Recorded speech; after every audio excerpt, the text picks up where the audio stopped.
Telugu digital media network లో political కేటగిరీలో number 1 కేవలం 72 గంటల్లో 1,50,00,000 వ్యూస్ పైగా పాపులర్ టీవీ నెట్వర్క్. నమస్కారం అండి, మీ పేరు? పోతిరెడ్డి సుబ్బారెడ్డి.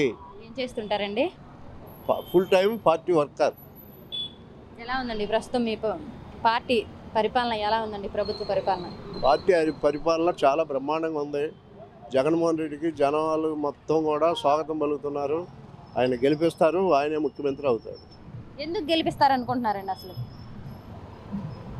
దేశంలో ఏ రాష్ట్రంలో లేనటువంటి సంక్షేమ పథకాలు ఈ రాష్ట్రంలో అమలు జరిపారు. అనేక అభివృద్ధి పథకాలు, కొన్ని నిన్ననే రైతు రుణమాఫీ జరిగింది, ప్రాజెక్టులు, తర్వాత ఇవన్నీ కూడా పూర్తి చేస్తున్నాడు. రేపు 6వ తారీఖు వెలిగొండ ప్రాజెక్టు ఓపెన్ చేస్తున్నారు.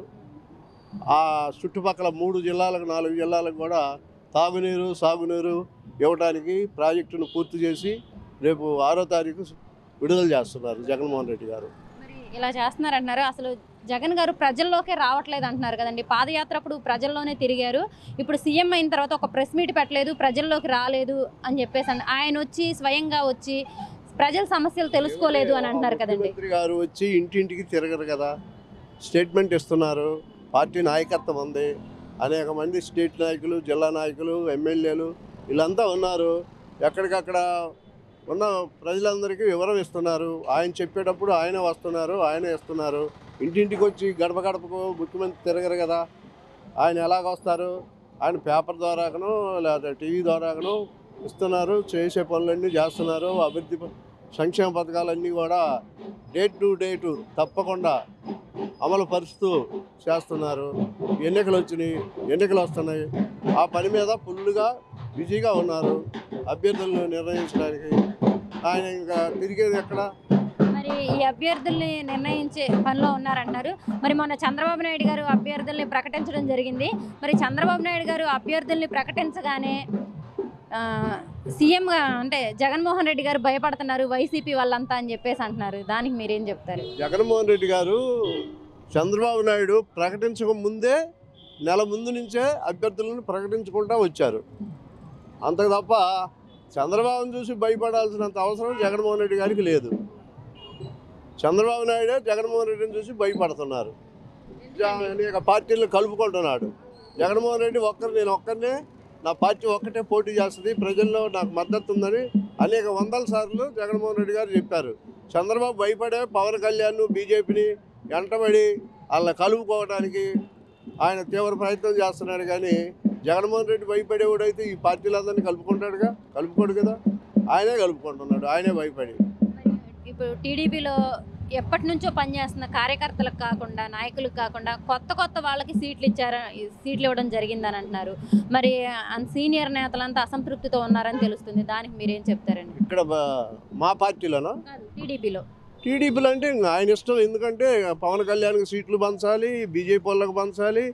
మరి ఆయన డబ్బు తీసుకొని కొంతమందికి టికెట్లు ఇస్తున్నాడని రూమర్ ఉంది. ఆ డబ్బు ఇచ్చిన వాడికి ఇస్తున్నాడు, ఇవ్వనోడికి ఇవ్వట్లా. మరి జనసేనలో కూడా గోదావరి జిల్లాలో అంటే కాపు సామాజిక వర్గంలో ఎంతో కష్టపడి కార్యకర్తలు తిరిగి ఈ 10 ఏళ్ల నుంచి పనిచేసుకున్న వాళ్ళు ఉన్నారు. వాళ్ళకి కాకుండా టీడీపీ వాళ్ళకి ఇచ్చారు సీట్లు అని చెప్పేసి జనసేన కార్యకర్తలంతా అసంతృప్తితో ఉన్నారని తెలుస్తుంది. మరి దానికి మీరేం చెప్తారు?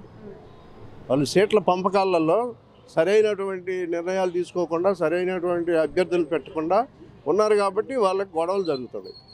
అది మాకు సంబంధం లేదు ఆ విషయం. మరి మీకు సంబంధం లేదంటున్నారు. మరి పవన్ కళ్యాణ్ గారు ఏమో నాకు సీఎం వద్దు, జగన్ని గద్దె దించడమే నా ఎజెండా అని చెప్తున్నారు కదండి. ఆయన చాలా రోజులు 10 సంవత్సరాల నుంచి అదే చెప్తున్నాడుగా. ఏమి దించాడా 2019లో? ఇప్పుడు అంతే. 2024లో అసలు ఆయన అసెంబ్లీకి వెళ్తాడో లేదో ఆయనకి నమ్మకం లేదు. ఎమ్మెల్యే గెలుస్తాడో లేదో నమ్మకం లేదు. 24 సీట్లు ఇచ్చారు కండి ఆయనకి. 24 సీట్లు అయితే ముఖ్యమంత్రి అవుతారా? 24 గెలిచినా ముఖ్యమంత్రి అవడగా, 12 గెలిచినా అవడగా. ఆయనకి ఇచ్చింది 24. దాంట్లో ఎన్ని పోతాయో ఎన్ని వస్తాయో, మొత్తం పోయినా పోవచ్చు. పోయినసారి 2 సార్లు పోటీ చేసి ఓడిపోయాడు. ఇప్పుడు గెలుస్తాడని నమ్మకం ఏమీ లేదు.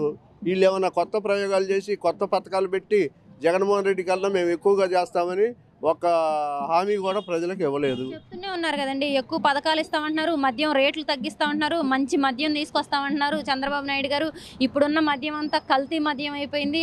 అదే కనుక మన పార్టీ వస్తే తమ్ముళ్ళు మీకు నాణ్యత గల మద్యం తీసుకొచ్చిస్తామని చెప్పేసి అని అంటున్నారు కదండి. మద్యాన్ని గురించి ఎవరు వాళ్ళకి డిమాండ్ చేయలే. మీరు నాణ్యమైనది తీసుకొచ్చి మాకు ఇవ్వండి అని ఎవరు అడగల. వాళ్ళు చెప్పుకుంటున్నారు. ఇంకా వేరే సంక్షేమ పథకాలు ప్రజలకు ఉపయోగపడేవి, పిల్లల చదువులకు ఉపయోగపడేవి, ఇంకేమైనా పరిశ్రమలు తీసుకొస్తారా, ఉద్యోగాలు కొత్తవి కల్పిస్తారా, ఈ చెప్పాలి. కానీ మేము మద్యం మంచిది తీసుకొస్తాం, తక్కువ ధరకి ఇస్తాం, నాణ్యమైనది ఇస్తామనేది వాళ్ళు ఎవరు అడిగారు? చెప్తున్నారు కదండి, బాబు షూరిటీ భవిష్యత్తు గ్యారంటీ అని చెప్తున్నారు.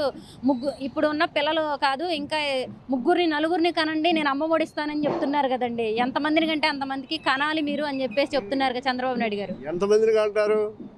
ఈయనెందుకు ఒక్కరినే కన్నాడు?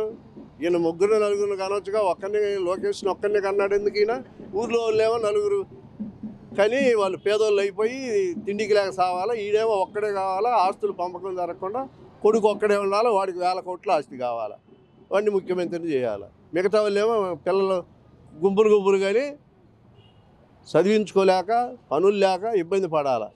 అతని ఉద్దేశం అది. నిరుద్యోగ వృత్తిస్తామని చెప్పేసి కూడా అంటున్నారు. ఇదివరకు గతంలో 2014లో 600 హామీలు ఇచ్చి ఒకటి కూడా పూర్తిగా అమలు పరచున్నటువంటి వ్యక్తి ఆయన ఎక్కడ నిరుద్యోగ వృత్తి ఇచ్చాడు? ఇప్పుడు లేదంటారా? అదేంటండి 6 లక్షల ఉద్యోగాలు ఇచ్చాం మా హయాంలో అని చెప్పేసి చెప్తున్నారు కదండి. 6000 కంపెనీలు కూడా తీసుకొచ్చామని. నువ్వు ఎన్ని హామీలు ఇచ్చావు ఎన్నికల్లో? నువ్వు గెలిచినప్పుడు ఒక్కటన్నా పూర్తిగా నువ్వు అమలు పరిచావా? ఒక్క హామీ అన్నా పూర్తిగా అమలు పరిచావా? ఏది అమలు పరచలా.